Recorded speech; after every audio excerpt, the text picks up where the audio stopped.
Hi everyone, I'm Dom Griffin. I'm a film critic and you're watching the Armchair Auteur. This is an ongoing video series I do where we talk about new movies, old movies, screenplay analysis, that sort of thing. So if you like movies, if you like film culture, and you like to see people pick it apart, please consider subscribing. Today we're going to be reviewing Minari, the latest A24 release from writer-director Lee Isaac Chung, starring The Walking Dead breakout star Steven Yeun. So this is going to be one of my shorter videos in the sense that it is a review of Minari, which is a new movie, but I don't have a million things to say about it really. I just think it's really good and I think that everyone should see it the minute they're able to, and I just kind of wanted to put that out there. Right off the bat, Minari is a really well-made film. It's beautifully shot, it captures a lot of very memorable, very powerful images, it's well acted, all the performances are good, it comes from a pretty sharp script that does a really good job of balancing comedy and drama. It's based on the filmmaker's actual upbringing and a lot of his own personal memories in the storytelling, and it has this really unique tone and flavor to it where there's a lot of really sweet little charming comedic intimate moments that break up the tension with some of the larger dramatic scenes. As I've said, the film is loosely based on writer-director Chung's own upbringing,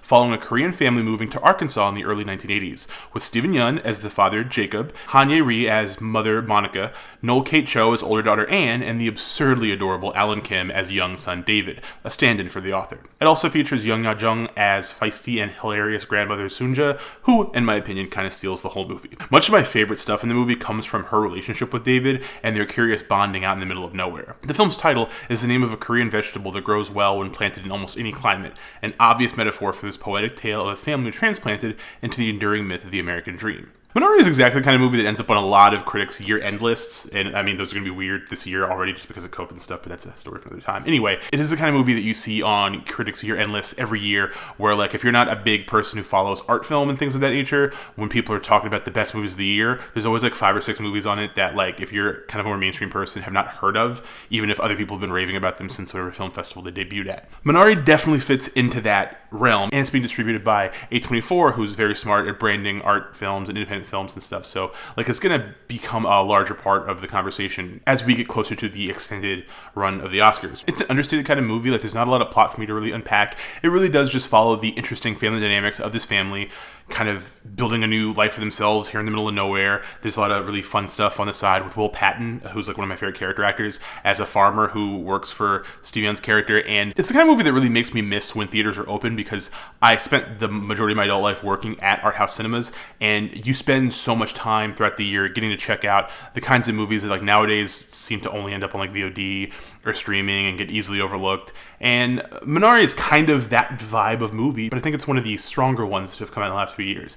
Also, I love grandmas, and the fact this movie has so much prime grandma content really tickles me. As much as I liked it, as much as I gleaned from the little Q&A they had afterwards. The big thing that I think needs to be carried out of this movie is the fact that this is Steven Yeun's major coming out moment. I'm not a big fan of the Walking Dead TV show. I used to read the comic, but I thought the show was kind of stupid. So I didn't really know about Yeun as an actor until he got killed off on that show and then started popping up in tons of other movies. And I noticed that every time he showed up in something, I could not take my eyes off him. I thought he was just great. Burning flames. Sorry to bother you, he's the best thing in that otherwise overrated movie.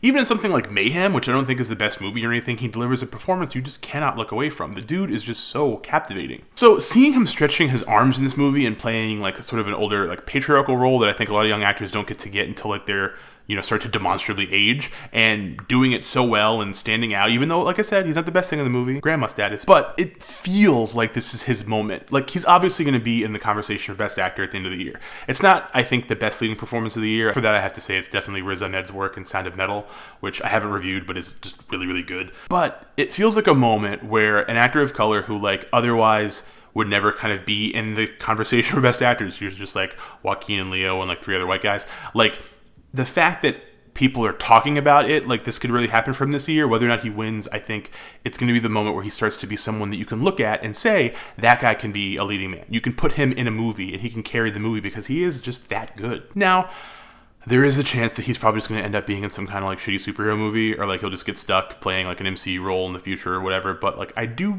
genuinely think that in a few years we're going to look back at this being the year that he finally became the guy, a guy that you can trust to be in really substantive leading man roles that are hard to come by. Minari is out theatrically in New York and Los Angeles tomorrow. It'll be out wider in January, and then it'll probably go even further late January, early February, and then by mid-February, it's supposed to get an actual VOD release, probably timed to the actual like Oscar date and stuff for obvious reasons. That's it. I hope you guys enjoyed the video, and I hope you guys get to check out Minari whenever you can. It's really, really good. If you guys like this video, give it a thumbs up. If you have anything to say about the film or the actors in it or anything like that, or questions, put them in the comments below. I'll answer them. I'm not up to much else.